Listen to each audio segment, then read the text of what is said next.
रात का अंधेरा था। सामने फैला था एक सुनसान हाईवे।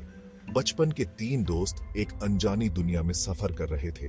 गाड़ी में उनकी हंसी गूंज रही थी, जो बाहर के घुप अंधेरे से बिल्कुल अलग थी। हाईवे उनके सामने बिछा हुआ था, दूर पहाड़ियों के साए में एक काली पट्टी की तरह। पुरानी गाड़ी उधार ली हुई खड़खड़ाती हुई चल रही थी। उसकी हेडलाइट्स घने अंधेरे में कमजोर रोशनी फैला रही थी। ये तीनों दोस्त अपनी बोरिंग जिंदगी से कुछ दिन के लिए छुट्टी चाहते थे, कुछ रोमांच चाहते थे। उन्हें क्या पता था कि ये रोमांच जान बचाने की जंग में बदल जाएगा। ये जा रहे थे एक ऐसी जगह जिसके बारे में फुसफुसाते हुए, डरते हुए बातें होती थीं।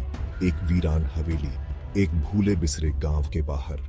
गाड़ी अटकती हुई, खांसती हुई आखिरकार रुकी गई। सामने थे दो जंग लगे लोहे के दरवाजे। टेढ़े मेढ़े दरवाजे मानो हाथ फैलाए खड़े थे उनका रास्ता रोकने के लिए। दरवाजों के पीछे एक पतली सी पगडंडी मुश्किल से दिख रही थी चांदनी में, जो उस हवेली तक जाती थी। चांदनी में वो हवेली विशालकाय साया बनी खड़ी थी।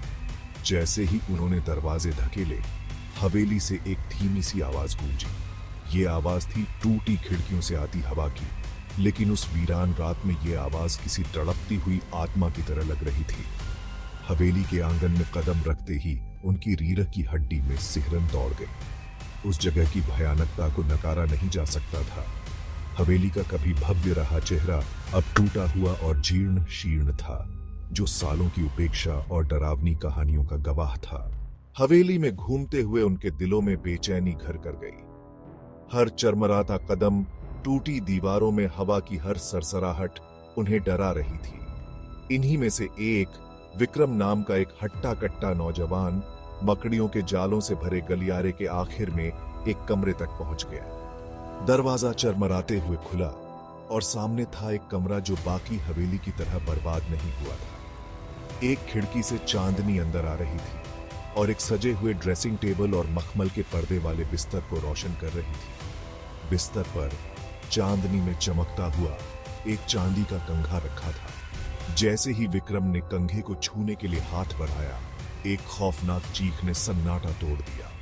चीख कमरे के अंदर से आई थी, लेकिन वो अकेला था। फंस गए। जान बचाने की बेताब जद्दोजहद उसके दोस्त दौड़े हुए कमरे में आए। उनके चेहरे पर चिंता साफ दिख रही थी। विक्रम वहीं जड़वत खड़ा था, उसकी नजर बिस्तर पर जमी हुई थी। चांदी का कंघा गायब था। उसकी जगह मखमली चादर पर एक सूखा हुआ गुलाब का फूल रखा था। अचानक हवा में ठंडक घुल गई। किसी अनदेखी ताकत ने दरवाजा जोर से बंद कर दिया और वो तीनों कमरे में फंस गए। अब वो सैर करने वाले पर्यटक नहीं थे, वो शिकार थे जो एक बुरे सपने में फंस गए थे।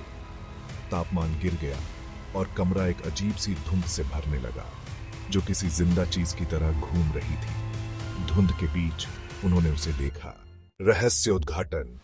आत्मा का चेहरा डर ने उनके अंगों में जान फूंक दी। वे खुद को दरवाजे पर पटकने लगे। उनकी चीखें घनी होती धुंध में दब गईं। छाया उनकी ओर तैरती हुई आई। उसका सफेद गाउन उसके चारों ओर कफन की तरह लहरा रहा था। विक्रम ने डर से भरी आंखों से छाया के हाथ में पकड़े गुलाब को पहचान लिया। ये वही सूखा गुलाब था जो बिस्तर पर था। अब उसकी पंखुड़ियों से एक गाढ़ा काला तरल टपक रहा था। जैसे ही छाया करीब आई, विक्रम ने कुछ और देखा। घूंघट के नीचे से एक हल्की सी चमक आ रही थी, एक कोमल चांदी जैसी झिलमिलाहट। ये चांदी का कंघा था जो प्रेत के हाथ में था और एक अलौकिक रोशनी बिखेर रहा था। अचानक यादें विक्रम के दिमाग में उमड़ने लगी। भागना और नतीजा। एक भूतिया याद एहसास ने उसे मानो एक तमाचा मारा हो। प्रेत अपने गुस्से और गम से भरी हुई बदला लेना चाहती थी।